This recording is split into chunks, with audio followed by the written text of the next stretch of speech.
Saudara, tim SAR gabungan melanjutkan pencarian korban longsor Bandung Barat meski cuaca hujan dengan intensitas sedang dan pandangan terbatas. Pencarian korban longsor Rabu pagi ini dilanjutkan dengan memperhatikan faktor keselamatan karena cuaca yang tidak bisa diprediksi, Saudara. Tim SAR gabungan akan fokus mencari korban di sejumlah sektor yang telah ditentukan, termasuk lokasi yang menjadi pemukiman padat dan berpotensi banyak korban. Selain itu, belasan alat berat serta anjing pelacak juga diterjunkan untuk mencari korban yang tertimbun material longsor.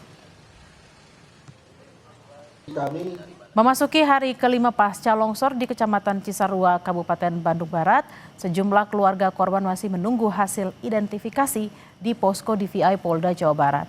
Mereka berharap dapat memastikan kondisi keluarga yang hingga kini belum ditemukan. Setiap hari proses identifikasi di posko DVI masih terus berlangsung seiring penemuan kantong jenazah tambahan dari titik longsor. Keluarga korban hanya dapat menunggu hasil pengecekan antemortem dan postmortem untuk memastikan identitas anggota keluarganya. Kita pantau perkembangan proses pencarian korban longsor di Kabupaten Bandung Barat, Jawa Barat. Sudah bersiap jurnalis Kompas TV Mita Handayani dan juru kamera Reza Pratama di Bandung Barat. Selamat siang Mita, bagaimana proses identifikasi korban?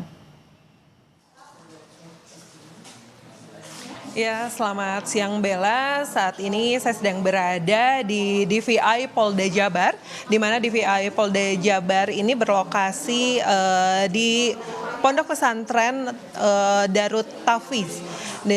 Tempat ini dijadikan tempat posko untuk pengaduan para keluarga yang merasa kehilangan anggota keluarganya karena tertimbun longsor Cisarua, Kabupaten Bandung Barat, seperti itu. Bella dan juga saudara, hingga hari kelima ini, di hari ini belum ada kantung jenazah yang dikirimkan dari titik pencarian ke DVI Polda Jabar untuk dilakukan identifikasi, mengingat kondisi cuaca pada hari ini dari tadi pagi sampai dengan saat ini hujan terus terjadi, sehingga untuk proses pencarian yang tadi dimulai pukul 8 sempat dihentikan pukul 10.30 sampai dengan saat ini. Jadi sampai saat ini belum ada kantung jenazah kembali yang harus diidentifikasi oleh DVI Polda Jabar. Dari hari pertama sampai dengan hari keempat kemarin ada 50 kantung jenazah yang sudah dikirimkan ke DVI Polda Jawa Barat, dan dari jumlah tersebut 34 diantaranya sudah teridentifikasi dan semuanya sudah diserahkan kepada pihak keluarga. Dan untuk mengetahui bagaimana proses identifikasi dari korban longsor di Cisarua, Kabupaten Bandung Barat, di samping saya ini sudah ada Bapak Iwan Syah. Pak Iwan Syah ini Kabidokes Polda Jawa Barat. Halo, selamat siang Pak. Selamat siang Mbak Mita. Pak, ini kan ketika melakukan identifikasi dari korban longsor seperti itu, sebenarnya identifikasi itu seperti apa Pak? Memerlukan apa saja yang harus ada informasinya? Ya, terima kasih. Jadi identifikasi itu butuh informasi data awal ya. Jadi data antemortem namanya. Data sebelum yang dilaporkan hilang itu dinyatakan hilang. Jadi data awal sebelum kematian. Kemudian kita juga butuh data namanya postmortem. Tentu data postmortem itu diambil ketika ada temuan kantung jenazah. Nah, prosesnya bagaimana supaya bisa teridentifikasi? Prosesnya, jadi dari aduan masyarakat itu kita kumpulkan data selengkap mungkin, ya, dari mulai ciri-ciri khusus, kemudian properti yang dipakai, ya, kemudian mungkin juga ada kayak tato, jadi bekas operasi, tai lalat, ya. Jadi ini butuh informasi yang lengkap dari masyarakat. Jadi semakin banyak masyarakat yang menyampaikannya atau keluarga yang menyampaikan dengan lengkap, semakin terbantu proses ini di awal dari proses antemortem ini. Oleh karena itu mungkin penting sekali buat masyarakat yang datang adalah keluarga terdekat kalau bisa, yang bisa mengenali betul-betul. Kalau masih ada, tentu misalkan ayahnya dari korban atau ibunya atau anaknya dari korban kalau ada, atau kakak atau adiknya dari korban. Kalau kalau ada. Setelah itu kemudian kita masuk ke apa sih postmortem itu. Di sana kantung jenazah yang datang, kita ambil data di sana, ambil data. Jadi mulai ciri-ciri khusus, perkiraan tinggi badan, berat badan, kemudian data gigi, gitu kan, data gigi. Kemudian juga dibantu juga tim dari Inavis, identifikasi itu ya. Jadi itu data-data yang kita ambil postmortem. Setelah ada data postmortemnya, ya, kemudian nanti kita ada namanya rekonsiliasi itu di mana tim dari postmortem mempresentasikan temuannya. Nih apa temuan dari kantong jenazah, ciri-cirinya, perkiraan tinggi badan, berat badan, ciri-ciri khususnya, catatan giginya. Kemudian tim dari antemortem mengamati dengan ciri-ciri yang disebutkan tadi, gitu kan? Ciri-ciri yang disebutkan tadi mengamati dari sekian banyak laporan orang hilang, mana yang mendekati ciri-ciri tersebut, gitu kan? Ciri-ciri tersebut. Kemudian kita kita diskusikan. Itu juga ditambah dengan sidik jari ya, tim dari Inavis. Jadi di aturan DVI itu kita ada data namanya data primer. Jadi ketentuan dari DVI internasional itu kalau satu saja data primer itu kita miliki, ya identik, maka teridentifikasi. Ya. Atau dua data sekunder. Data primer itu apa? Data primer itu adalah sidik jari, catatan gigi, kemudian juga data primer DNA. Itu sehingga kalau salah satu saja itu sudah bisa dinyatakan teridentifikasi. Jadi secara ketentuan DVI internasional seperti itu.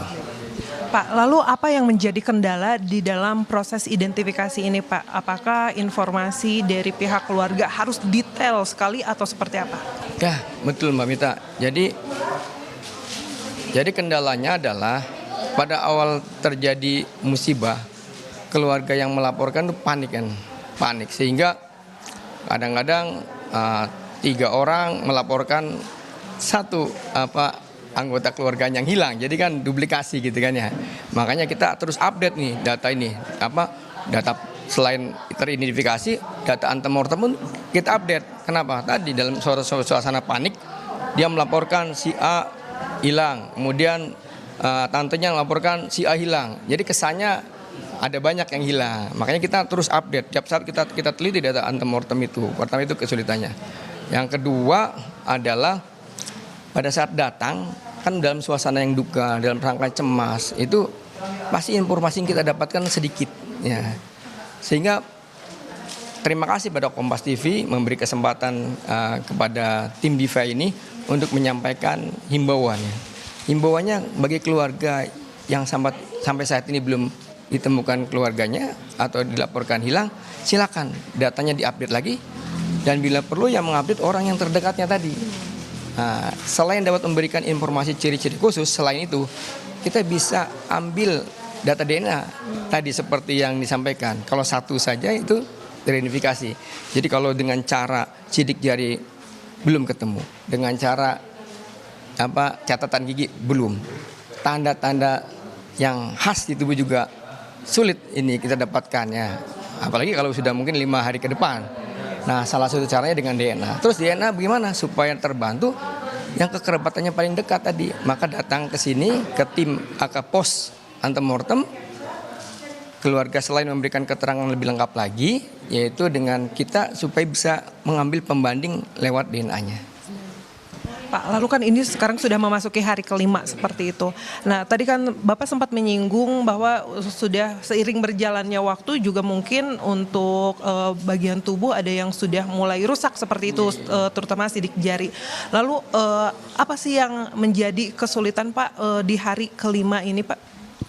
Sampai saat ini sebetulnya data yang terkumpul yang terkumpul masih kurang lengkap itu ya.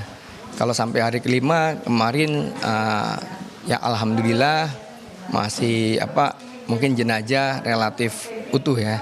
Tapi mungkin biasanya sudah lewat hari kelima ini sudah terjadi pembusukan ya, kemudian pasti jenazah yang datang itu sudah tidak utuh lagi. Hal ini mungkin akan jadi ya kendala mungkin ya, atau tantangan yang harus bisa kita lalui. Baik Pak Iwansyah, terima kasih sudah berbincang dengan kami, sudah menjelaskan bagaimana proses identifikasi dari para korban longsor yang ada di Cisarua. Yaitu tadi Bella informasi dari Pak Iwansyah, Kabidokes Polda Jabar, nanti tadi diinformasikan bahwa memang untuk keluarga yang merasa masih memerlukan, masih perlu memberikan informasi lebih lanjut, juga diperkenankan untuk datang kembali dengan memberikan informasi detail yang lainnya agar para korban ini segera dapat teridentifikasi. Bella. Baik, terima kasih atas laporan Anda, jurnalis Kompas TV, Mita Handayani dan Reza Pratama dari Posko DVI, dan juga selamat bekerja untuk tim DVI Polda Jawa Barat. Selamat bertugas kembali, Mita.